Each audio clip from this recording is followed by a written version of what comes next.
Hello guys, నమస్తే శనార్థులు. What is up viewing the tube. ఈ రోజు మన దగ్గర ఉన్న కొన్ని లేటెస్ట్ అప్డేట్స్ గురించి మాట్లాడుకుందాం. హైదరాబాద్ పంజాగుట్ట పోలీస్ స్టేషన్ లో 11 మంది సెలబ్రిటీల పైన కేసు ఫైల్ చేశారు. బెట్టింగ్ యాప్స్ లను ప్రమోట్ చేస్తున్న కొంతమంది సెలబ్రిటీలను ఇంకా సోషల్ మీడియా ఇన్ఫ్లుయెన్సర్ల పైన పోలీసులు చాలా స్ట్రిక్ట్ గా ఎంక్వైరీ చేస్తున్నారు. పంజాగుట్ట పోలీస్ స్టేషన్ లో 11 మంది ప్రముఖ సెలబ్రిటీల మీద కేసు ఫైల్ చేశారు. ఈ కేసుల్లో విష్ణుప్రియ, హర్ష సాయి, టేస్టీ తేజ, బయాసని యాదవ్, పరేషాన్ బాయ్ ఇమ్రాన్ ఖాన్, శ్యామల, సుప్రీత ఇట్లా 11 మంది పేర్లు ఉన్నాయి. ఈ బెట్టింగ్ యాప్స్ లను ప్రమోట్ చేస్తున్న ఇన్ఫ్లుయెన్సర్ల వల్ల చాలా మంది ఎఫెక్ట్ అవుతున్నారు అంటూ ఫన్ పటాక టీం వాళ్ళు దీని మీద ఒక వీడియో చేశారు, చూడండి. హలో అన్న, ప్లీజ్ అన్న, మీరు తీసుకున్న డబ్బులు ఇచ్చేస్తా అన్న. మీరు ఇంట్లో ఫోన్లు చేయకండి అన్న. నా ఫ్రెండ్స్ అందరికి ఫోన్లు చేయకండి అన్న. ఎట్టి పరిస్థితుల్లో డబ్బులు ఇచ్చేస్తాను ప్లీజ్ అన్న. ప్లీజ్ అన్న ప్లీజ్ అన్న మీరు ఇంకొకసారి ఫోన్లు చేస్తే ఇంకా నేను చచ్చిపోడే ఉంటుందన్న. ఇంట్లో ముందు ఇజ్జత్ పోతుందన్న. ప్లీజ్ అన్న, మీకు దండం పెడతానన్న ప్లీజ్. మనం ఇంతమంది క్రియేటర్స్, సజ్జనార్ సార్ వీళ్ళందరూ కలిసి ఇది వద్దు, తప్పు చేయొద్దు, ప్రమోట్ చేయొద్దు అని చెప్తున్నాం కదా. ఎందుకు ఇంతకన్నా చెప్పాల్సి వస్తుంది? ఎవరైతే చేస్తున్నారో వాళ్ళకి తెలియదా ఇది తప్పని? దానివల్ల నష్టపోతారని తెలియదా? ఎందుకై ఉంటుంది? దానికి ఆన్సర్ నేను అనుకోవడం ఏంటంటే, ఇప్పుడు సోషల్ మీడియాలోకి వచ్చి కంటెంట్ క్రియేట్ చేసే వాళ్ళని ఏమంటారు? మామూలుగా ఇన్ఫ్లుయెన్సర్స్ అంటారు. ఇన్ఫ్లుయెన్సర్స్ అంటే బై డెఫినేషన్ వాళ్ళ కెపాసిటీ ఏంటంటే, వాళ్ళను ఫాలో అయ్యే వాళ్ళు కొంతమంది నెంబర్ ఆఫ్ పీపుల్ ఉంటారు. వీళ్ళు ఏదైనా చెప్పితే చేస్తే వీళ్ళు ఆ పీపుల్ని ఇన్ఫ్లుయెన్స్ చేయగలిగే స్థితిలో ఉన్నారు అని. కానీ నాకు ఐరానికల్గా ఏమనిపిస్తుంది అంటే, వీళ్ళు జనాలు ఇన్ఫ్లుయెన్స్ చేస్తున్నారు, చేయట్లేదు అనట్లేదు. కాకపోతే వీళ్ళే ఇన్ఫ్లుయెన్స్ అవుతున్నారు. ఫస్ట్ ఆఫ్ ఆల్ ఎవరిని చూసి ఇన్ఫ్లుయెన్స్ అవుతున్నారు? మేము ఎందుకు చేస్తున్నాము? మా సినిమా స్టార్లు చేయట్లేదా? లేకపోతే క్రికెటర్స్ చేయట్లేదా? ఫస్ట్ వాళ్ళని ఆపండి. వాళ్ళని ఆపితే అప్పుడు మేము ఆపేస్తాం. మేము ఒక్కళ్ళని చేయడం వల్ల ఏం నష్టం జరుగుతుంది అంటే ఇదంతా వితండవాదం అంటారు దీన్ని. అది ఫర్ ఎగ్జాంపుల్ ఇప్పుడు ఇక్కడ మనకు పార్లమెంట్లో, అసెంబ్లీలో మాట్లాడుకుంటారు కదా, మీ ప్రభుత్వం ఇది జరిగింది, ఇది కరెక్ట్ కాదు, దీన్ని రెక్టిఫై చేయండి అంటే, మీ ప్రభుత్వం ఉన్నప్పుడు ఏం చేస్తారు మరి అన్నట్టు. అది తప్పు ఉంది అన్నప్పుడు అవును కరెక్ట్గా తప్పు కదా అని చెప్పి ఒప్పుకొని పక్కకి వెళ్తే అయిపోతుంది. దాన్ని ఇప్పుడు నువ్వు చేస్తున్న ప్రమోషన్ కరెక్ట్గా తప్పు అంటే, లేదు వాళ్ళు చేస్తలేరా, మరి వాళ్ళని ఆపండి. ఫస్ట్ దమ్ముంటే దమ్మెందుకు దానికి? వాళ్ళని ఆపడం ఎందుకు? నువ్వు ఉండు కదా కరెక్ట్గా. సో బట్ అంటే వాళ్ళని చూసి నేను ఇన్ఫ్లుయెన్స్ అవుతున్నాను డైరెక్ట్ ఈ ఇన్ఫ్లుయెన్సర్ చెప్తున్నట్టే కదా. సో ఇన్ఫ్లుయెన్సర్ అంటే ఇన్ఫ్లుయెన్స్ చేసే స్థితిలో ఉన్నాడు. ఏది నెగిటివ్ ఇన్ఫ్లుయెన్స్ చేస్తున్నాడు జనాలకి, ప్లస్ ఇతను కూడా నెగిటివ్ ఇన్ఫ్లుయెన్స్ అవుతున్నాడు. ఇన్ఫ్లుయెన్స్ పాజిటివిటీ ఎక్కడ కనబడతలేదు. పాజిటివ్ ఏం ఇన్ఫ్లుయెన్స్ చేస్తున్నారో నాకు అర్థం కావట్లేదు. అంటే ఏం లేదు, దీంట్లో 2 రకాలు ఉంటుంది, లీగాలిటీ, మొరాలిటీ. లీగల్గా బెట్టింగ్ యాప్స్ అనేది బ్యాను. మరి ఎట్లా ప్రమోట్ చేస్తున్నారు అని అంటే, అవును మేము ప్రమోట్ చేసినప్పుడు ఒకవేళ బ్యాన్ అయితే యూట్యూబే ఆపేయాలి కదా, ఆపేయట్లేదు కాబట్టి అని అంటారు. ఆపేయట్లేదంటే ఆపేయకపోతే చేస్తారా? అంటే లీగాలిటీ పక్కన పెట్టండి, సరే లీగల్గా ఉందనే అనుకుందాం, లీగల్గా ఓపెన్ ఎవరైనా చేసుకోవచ్చు అనుకుందాం. మోరాలిటీ ఎక్కడ పోయింది? సో అంటే దానికి రీజన్ కూడా మనం ఏం అనలేం. వాళ్ళు జస్టిఫై చేసుకుంటారు. ఎట్లా జస్టిఫై చేస్తారంటే, ఇప్పుడు నాకు ఇంత పెద్ద ఛానల్ ఉంది, ఇంతమంది ఎడిటర్స్ ఉన్నారు, ఇన్ని ఫ్యామిలీస్ నా మీద డిపెండ్ అయి ఉన్నాయి, వీళ్ళందరికీ యూట్యూబ్ నుంచి వచ్చే డబ్బులు సరిపోవు, మరి ఏం చేయాలని అడుగుతారు. అంటే జస్టిఫై అంటే ఎట్లుంటుందంటే, ఇప్పుడు నువ్వు దొంగను పట్టుకొని అడిగినా కూడా తనకు జస్టిఫికేషన్లో ఒక ఆన్సర్ చెప్తాడు. నేను ఎందుకు దొంగనైనా అంటే, నాకు ఈ కారణాలు ఉన్నాయి, ఈ పలానా కారణాల వల్ల నేను ఇది చేయాల్సి వచ్చింది అని చెప్తాడు. ఎవరు ప్రమోట్ చేసినా ఏం చేసినా ఈజీ మనీ రాదు. ఈజీగా కష్టపడకుండా నాకు ఏదో చిటికల నీ కష్టాలు ఉండొచ్చు, కాదంటలేను. ఎందుకంటే ఎవ్వరు అది తప్పని తెలిసి దానిలో పోరు. ఏదో ఎమర్జెన్సీ ఉండి కష్టం ఉండి, అరే ఇప్పుడు ఒక 100 పెడితే ఏదో వస్తే అని కొంచెం ఆశతోటే పోవచ్చు. స్టిల్ ఓపిక బట్టి ఏదో ఒక ట్రై చేయండి. కానీ ఈ లోన్స్ యాప్స్ కానీ, ఈ బెట్టింగ్ యాప్స్ కానీ వాటి వలలో పడకండి. ఎవరో చెప్పిరనో, అరే ఈయనకు వచ్చింది కదా, ఈయన కెమెరా కొన్నాడట, లేకపోతే ఈయన కంప్యూటర్ కొన్నాడట, అది కొన్నాడట, నేను కూడా కొనుక్కుంటా కదా, పాకెట్ మనీ కోసం ట్రై చేస్తా, చిన్న అవసరాలు తీర్చుకుంటా, ఇవన్నీ వద్దు. అది ఏది వర్కౌట్ కాదు. మై రివ్యూ అనే ఒక క్రియేటర్ కూడా దీని మీద రియాక్ట్ అవుతూ నాన్వేషన్ కి ట్యాగ్ చేసి బిగ్ బాస్ లోని ఎక్స్ కంటెస్టెంట్స్ చాలా మంది బెట్టింగ్ యాప్స్ ప్రమోట్ చేశారు, మరి వాళ్ళ గురించి ఎవ్వరూ స్పందించడం లేదు. క్రైమ్ ఎవరు చేసినా క్రైమే, ఎందుకు ఓన్లీ నీ కంపిటీటర్స్ ని మాత్రమే ఎక్స్పోజ్ చేస్తున్నావు? బెట్టింగ్ యాప్లకు సంబంధించి మూవీ యాక్టర్స్ ఇంకా సీరియల్ సెలబ్రిటీస్ లను ఎందుకు ఎక్స్పోజ్ చేయట్లేదు? Just asking. హర్ష సాయి చేసే బెట్టింగ్ యాప్స్ ప్రమోషన్స్ గురించి ఎందుకు ఏం మాట్లాడట్లేదు? Why are you so choosy? అయితే ఇదే టాపిక్ మీద నాన్వేషణ హర్ష సాయితో బెట్టింగ్ యాప్స్ కాంట్రవర్సీ గురించి మాట్లాడుతూ, రతన్ టాటా లాంటి మంచి పనులు చేసే వాళ్ళని చూడండి ఎంతమంది ఫాలో అవుతున్నారో, ఇంకా సహాయం పేరుతో మోసం చేస్తూ ఇలాంటి బెట్టింగ్ యాప్స్ లను ప్రమోట్ చేస్తున్న వారిని చూడండి ఎంతమంది ఫాలో అవుతున్నారో అంటూ ఇంకా ఏమంటాడో చూడండి. నా దేవుడు రతన్ టాటా గారు కొన్ని లక్షల వేల కోట్లు డొనేట్ చేశారా? ఎక్కడైనా వీడియో చేసి ఏమేమి చెప్పారా?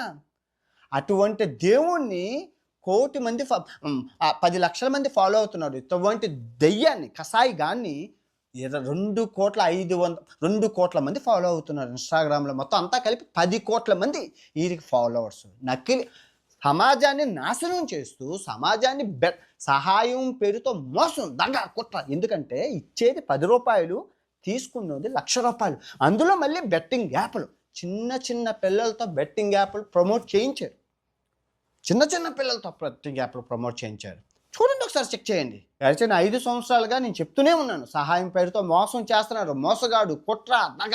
ఎవరో పట్టించుకో. మీకు కావాల్సింది ఉచితం. కానీ ఆ ఉచితం ₹100 ఇస్తే బెట్టింగ్ యాప్ ప్రమోట్ చేసి 100 మంది ప్రాణాలు తీసి ఆ వచ్చిన డబ్బుతో 10 మందికి బిస్కెట్లు వేస్తే అది బాగుంటుందా? చెప్పండి, మీరు చెప్పండి. చెప్తూనే వచ్చానా? ప్రతిరోజు వీడియో, వ్యాపారం అన్నీ చూపించాను స్కాములతో సహా. ఎంత దరిద్రం అంటే, నేను దెయ్యానికి పియ్య పెట్టను, ఈ చేత్తో కాకిని కూర తోలను. ఎందుకంటే ఎంగిలి మెతుకులు రాలిపోతే అంత పిసనారి సంఘానికి అధ్యక్షుణ్ణి. కానీ నాకు దేవుడు ఏ రోజు అన్యాయం చేయలేదు. ఇప్పటి వరకు ఆరోగ్యంగా చూసి ఎంతో ఐశ్వర్యాన్ని ఇచ్చి ఎంతో మంచి పేరును ఇచ్చారు. ఎందుకంటే సహాయం చెయ్యకపోయినా పర్వాలేదు, కానీ నేను ఎవరిని మోసం చేయలేదు. అర్థమవుతుంది? దానం చేయకపోయినా పర్వాలేదు, కానీ ఎందుకంటే నా స్తోమత ప్రకారం నా వచ్చిన డబ్బులు ట్యాక్స్కే సరిపోతున్నాయి. భారతదేశానికి ట్యాక్స్ కట్టడం కోసమే మొత్తం నా జీవితం అంతా సరిపోతుంది. వచ్చింది ఇంత, సంపాదించింది ఎంత, ట్యాక్స్ కడుతుంది ఇంత, మిగిలింది ఎంత. అది ఆ మిగిలింది ఈ దేశాలన్నీ ప్రపంచం తిరగడానికి సరిపోతుంది. ఎవరిని మోసం చేయలేదు, ఎక్కడా ప్రమోషన్ చేయలేదు. వచ్చిన డబ్బులతోనే ప్రపంచాన్ని మీకు చూపించాను, విజ్ఞానాన్ని పంచాను. రేప్ కేసులో తప్పించుకొని పారిపోయి విదేశాల్లో దాక్కున్న పెద్ద మనిషి మళ్ళీ ఇన్నాళ్ళకి కుక్కలా ఎక్కడో అజ్ఞాతంలో బతుకుతున్నారు. ఎటువంటి పరిస్థితి చూడండి. నిజంగా అంత పెద్ద ఫేమస్ అయిన వ్యక్తి కుక్క బతుకుతున్నాడు. నిజాయితీగా సింహంలా మీసం మెలేసుకొని బతకలేదు. చిలక్క చెప్పినట్లు 1 కాదు 2 కాదు 100 సార్లు చెప్పానండి ఈ అబ్బాయికి. 2 సంవత్సరాలు అయింది పరిచయం అయ్యి ఇన్స్టాగ్రామ్లోని. ఏమండి, బెట్టింగ్ యాప్లు చేయకండి, పాపం అండి, నా దగ్గర రోజుకి ఒక కంప్లైంట్ వస్తుందండి. ఎందుకంటే ఈయన నన్ను ఫాలో అవుతున్నాడు కాబట్టి అందరూ నా దగ్గరికి వస్తున్నారు దందా. ఏమండి, నష్టపరిహారం చెల్లించండి అంటే పోలీసులు కేసులు పెట్టమన్నారు. 1 కాదు 2 కాదు, ఇప్పుడు 1000కి పైగా జనాలు నష్టపోయారని చెప్పి కేసు పెడుతున్నారు. వాళ్ళందరికీ నష్టపరిహారం చెల్లించాలి. చచ్చిపోయిన కుటుంబాలకి ఇప్పుడు చేస్తారు. ఇప్పుడు కేసులు 1 కాదు 2 కాదు, లైన్గా రెడీ అవుతాయి. అసలు ఏం జరిగిందంటే, లాస్ట్ ఇయర్ 2024 ఇదే సమయానికి నేను భయ్యా సన్నీ యాదవ్ మీద 41 వీడియోలు చేశాను.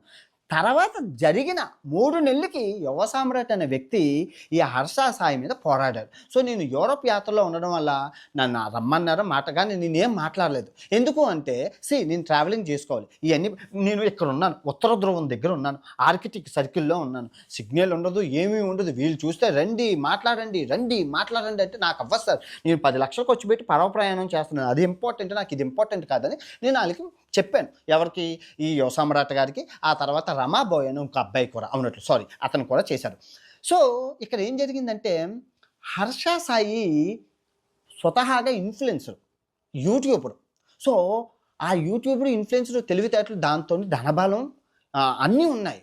అన్నీ ఉండడం వల్ల వీళ్ళు చేసిన పోరాటం అజ్ఞానంలో కలిసిపోగా పైగా వీళ్ళని జైల్లో పెట్టడం జరిగింది. జైల్లో పెట్టడం అంటే ఎవరిని? మన యువ సామ్రాట్ గారి మీద 3 కేసులు వేశారు. పాపం పిల్లలతో ఉన్నవాడు అమెరికా నుంచి వచ్చి ఈ సమాజానికి ఏదో సేవ చేద్దాం అనుకున్న ఆయన, మంచి ఆయన, నిజంగా చెప్తున్నాను, దేవుడు, నో డౌట్. ఆయన్ని తీసుకెళ్ళి బొక్కలో వేసి చేస్తే ఏం చేస్తారండి? సహాయం లేకపోతే సీఎంలకు చెప్పాడు, పిఎంలకు చెప్పాడు, డీసీపీలకి, ఏసీపీలకి రెఫరెండాలు ఇచ్చాడు. అన్ని పేపర్లతో అన్నీ చేసి పాపం లాయర్లకి సొంత డబ్బులు ఖర్చు పెట్టుకున్నారు. ఇన్ని చేసిన వ్యక్తికి ఎండ్ ఆఫ్ ద డే ఏం మిగిలిందంటే, మోసగాడు, దగా, కుట్ర అనే నేమ్ మిగిలింది. ఎందుకంటే ఈయన పాపం ఎవడు యువ సామ్రాట్ పిలక తీసుకెళ్ళి హర్ష సాయి రోజు తిప్పేటాడు.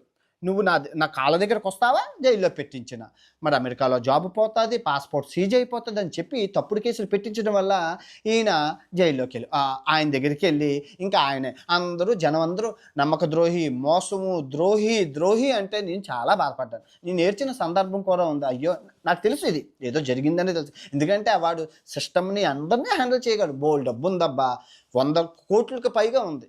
కానీ ఏం చేసిన కర్మ అంటూ ఉంటుందిగా. ఆ తర్వాత జస్ట్ 2 రోజుల్లోనే ఒక అమ్మాయి బలాత్కారం చేసిందని వీరి మీద కేసు పెట్టింది. దేశం వదిలి పారిపోయాడు. అక్కడి నుంచి దరిద్రం మొదలైంది. నేను దేశం వదిలి పారిపోయేటప్పుడు చెప్పాను, జాగ్రత్తగా ఉండండి సోదరా అని చెప్పాను. దేశం నుంచి బయటకు వచ్చేటప్పుడు, ఎందుకంటే లాయర్లు అందరూ, ఎందుకంటే రేపు కదా, మన దగ్గర డబ్బు ఉంటే ఏదైనా తమ్మిని బిమ్మి చేయొచ్చు, బిమ్మిని తమ్మి చేయొచ్చు. లాయర్ చిరంజీవి గారు ఏం చేశారంటే నీట్గా హ్యాండిల్ చేశారు, కేసు క్లోజ్ చేసేసారు. ఇప్పుడు ఏమైంది, మళ్ళీ ఇండియాకి వచ్చాక నేను చెప్పాను, సోదరా ఇదొక్క కేసు నుంచి నువ్వు బయటపడితే ఇంకా నీకు తిరిగి చూసుకోక్కర్లేదు, నువ్వు ఎక్కడికో వెళ్ళిపోతావు. ఎందుకంటే 3 కోట్ల మంది ఫాలోవర్స్ ఉన్నారు మొత్తం యావత్ ప్రపంచంలోని. సో నువ్వు అలాంటి ఆ ఎత్తుకి ఎదిగో, కిందకి దిగకూడదని నా కోరిక. బెట్టింగ్ యాప్లు ఆపే భయ్యా, బెట్టింగ్ యాప్లు ఆపే. 2 గంటలు మాట్లాడినప్పుడు ఇండియా వచ్చినప్పుడు ఆపేస్తున్నానండి అని మళ్ళీ చేయడం మొదలుపెట్టారు. అదే ప్రాణాలు పోతున్నాయని తెలిసినా కూడా, ఇప్పుడు నేను చేస్తే నాకు 50 లక్షల మందే ఉన్నారు, 1 కోటి మందే ఉన్నారు. నువ్వు అలా కాదే, 5 కోట్లు, 6 కోట్లు, 10 కోట్ల మంది ప్రభావితం చేసే వ్యక్తివి.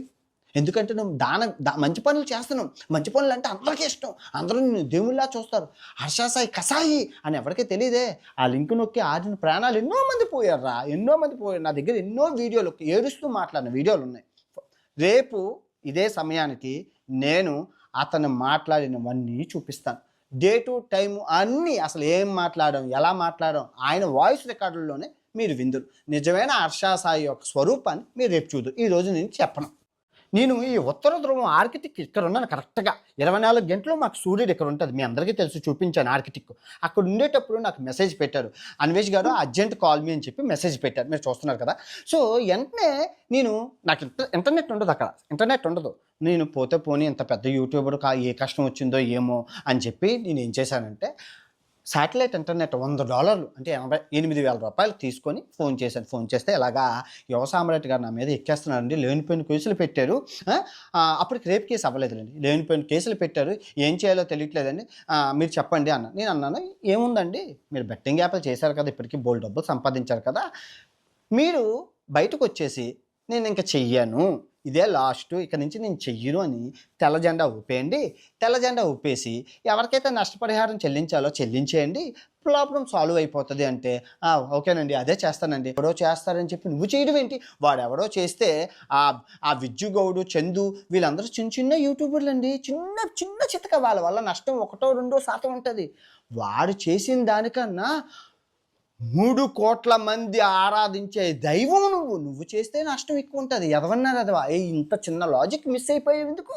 500 కోట్లు అంటండి, ఒక బెట్టింగ్ యాప్కి 500 కోట్లు ఇస్తారని ఆయనే చెప్పారు. ఆ ఇంటర్వ్యూ ఉంది, మీరు చూడండి, సుమన్ టీవీలో ఉంటుంది, అయ్యగారు ఇంటర్వ్యూ. 500 కోట్లు ఏం చేస్తే వస్తుందండి? అక్కడ 5,000 కోట్లు అమాయక ప్రజల డబ్బు పోతేనే 500 కోట్లు వస్తుందండి. వీడికి 500 కోట్లు ఇచ్చి చూడండి ఎలా తయారైందో లోకం.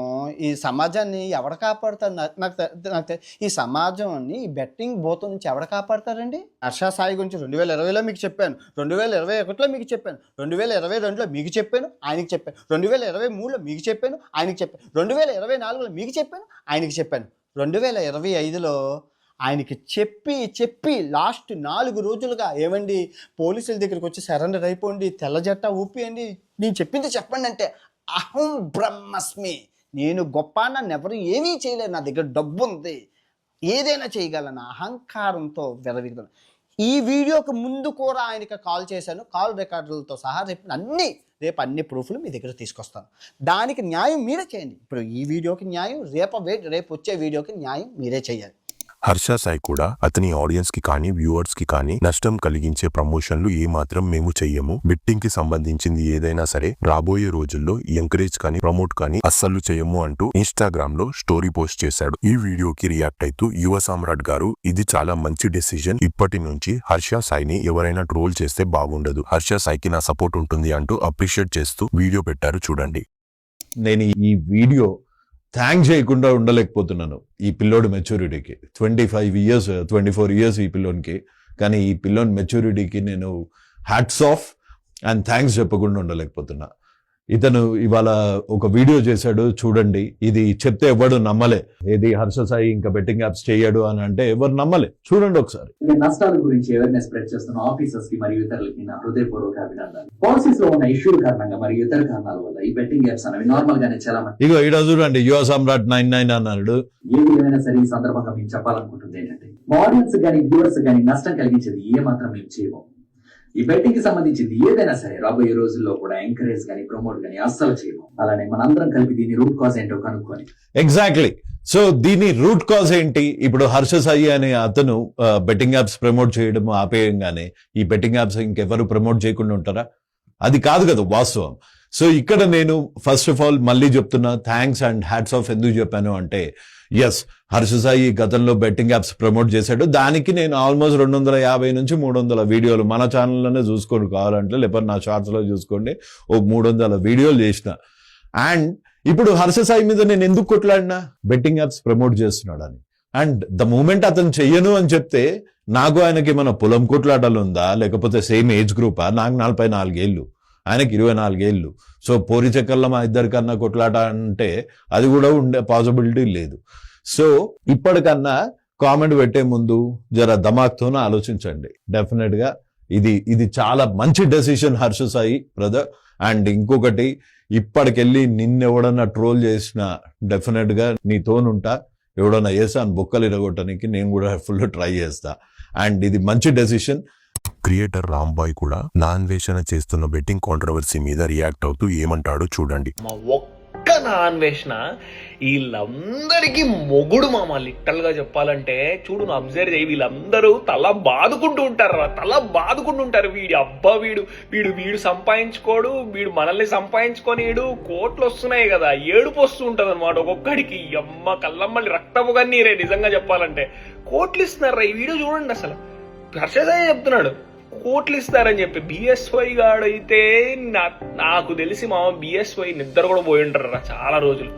ఇమ్రాన్ వీళ్ళందరూ ఈ అమ్మ నాన్ వేషణానికి కనిపిస్తే 10 సార్లు పొడుస్తారేమో మామ, అంత కోపంగా ఉండి ఉంటారు. ఎందుకంటే నాన్ వేషణ ఎథికల్ పర్సన్, వేరే వాడిని కూడా డబ్బులు సంపాదించుకోవడం అనమాట. అది వచ్చింది నాన్ వేషణ. చాలా మంది ఎథికల్ గా ఉంటారు, కానీ వేరే వాడు ఎథికల్ గా ఉంటే వాడిని కొట్టే టైప్ అనమాట నాన్ వేషణ. కానీ మామ నాన్ వేషణ వల్ల ఎంత మంది సేవ్ అవుతారు మామ. నేను చాలా నేర్చుకున్నా మామ నాన్ వేషణ నుండి. ఒక్క నాన్ వేషణ మామ ఎంత మంచిగా అనిపిస్తుంది అంటే, ఒక్క నాన్ వేషణ సాప కొడుతున్నాడు జనాల్ని. అందరివి మిక్స్డ్ రియాక్షన్స్ వస్తున్నాయి. దీని గురించి మీరేమనుకుంటున్నారో, మీ ఒపీనియన్స్ ఏంటో కామెంట్ చేయండి. నెక్స్ట్ ఒక షాకింగ్ వీడియో వైరల్ అవుతుంది. ఒక డాగ్ మనందరికీ ఎగ్జాంపుల్ సెట్ చేస్తూ ఈ పని నేను చేస్తున్నా మీరెందుకు చేయలేరు అంటూ ఒక రివర్ లో పడేసిన చెత్త అంతా తీసుకుని వెళ్లి డస్ట్బిన్ లో వేస్తుంది. చూడండి.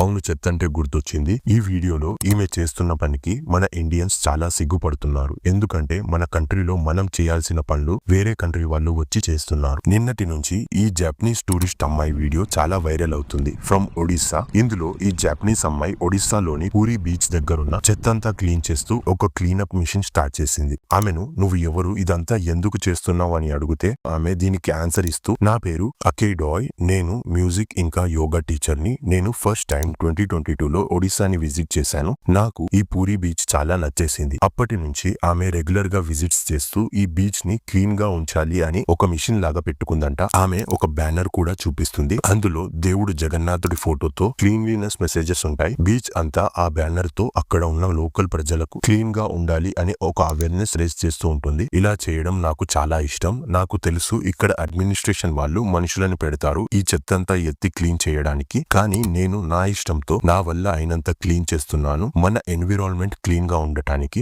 ఇట్లాంటిదే ఇంకొక ఇన్సిడెంట్ సిక్కింలో కూడా అయ్యింది. డెన్మార్క్ లోని కొంతమంది టూరిస్టులు వాళ్ళు వెళ్తున్న దారిలో రోడ్డు మీద పడ్డ చెత్తంతా తీసి క్లీన్ చేస్తున్నారు. ఈ వీడియోస్ ని చూస్తూ మన ఇండియన్స్ చాలా షేమ్ఫుల్ గా ఫీల్ అవుతున్నారు. కొంతమంది ఈ వీడియో కింద కామెంట్స్ చేస్తూ, such a shame on us. I hope Indians learn something. I feel ashamed.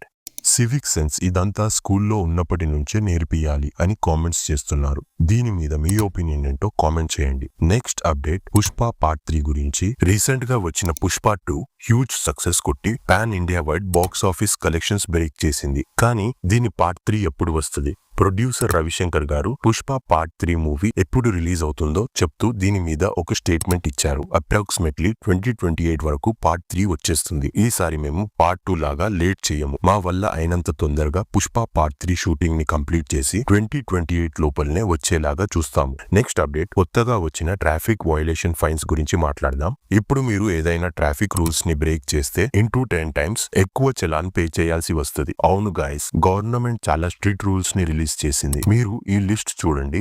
పాత చలాన్లు ఎంత ఉండేవి, ఇప్పుడు వచ్చిన కొత్త చలాన్లు ఎంత ఉన్నాయో చూడండి. ముందు డ్రంక్ అండ్ డ్రైవ్ కి 1000 నుంచి 1500 ఫైన్ ఉంటుండే, ఇప్పుడు 10,000 నుంచి 15,000 అయింది. ఇంకా 6 months నుంచి 2 years వరకు జైల్. వితౌట్ హెల్మెట్ 100 ఉండే, ఇప్పుడు 1000 అయింది. ప్లస్ లైసెన్స్ ని కూడా 3 months స్క్రాప్ చేస్తారు. ఈ 3 months వరకు మీరు బండి నడపలేరు. వితౌట్ సీట్ బెల్ట్ 100 ఉండే 1000 అయింది. మొబైల్ ఫోన్ యూజ్ చేస్తూ డ్రైవ్ చేస్తే 500 ఉండే 5000 అయింది. లైసెన్స్ లేకుండా దొరికితే 500 ఉండే, అది కూడా 5000 అయింది. ట్రిపుల్ రైడింగ్ 100 ఉండే 1000 అయింది. ఇన్సూరెన్స్ లేకపోతే 200 to 400 ఉండే, ఇప్పుడు 2000 అయింది. Plus 3 months jail. Pollution certificate లేకుండా నడిపితే 1000 ఉండే 10,000 అయింది. ఇంకా 6 months జైల్ కూడా. ర్యాష్ డ్రైవింగ్ 500 ఉండే, ఇప్పుడు 5000 అయింది. ఎమర్జెన్సీ వెహికల్స్ కి లైక్ అంబులెన్స్ లాంటి వాటికి సైడ్ ఇవ్వకపోతే 1000 ఉంటే 10,000 చేశారు. రేసింగ్ లేదా ఓవర్ స్పీడింగ్ 500 ఉంటే 5000 అయింది. ఓవర్ లోడింగ్ 2000 ఉంటే 20,000 అయింది. సిగ్నల్ జంపింగ్ 500 ఉంటే 5000 అయింది. 18 years కంటే తక్కువ ఉండి డ్రైవింగ్ చేస్తే 2500 ఉండే, ఇప్పుడు 25,000 అయింది. Plus 3 years imprisonment. 1 year వరకు వెహికల్ రిజిస్ట్రేషన్ క్యాన్సిల్ చేస్తారు. ఇంకా మనకి 25 years వచ్చే వరకు డ్రైవింగ్ లైసెన్స్ కి ఎలిజిబుల్ చేయరు. సో ఈ కొత్త రూల్స్ మీద మీ ఒపీనియన్ ఏంటో కామెంట్ చేయండి. చలో మళ్ళీ ఈ రోజుకి వెళ్తే రేపు వచ్చే వార్తలలో మళ్ళీ కలుద్దాం. Right, bye.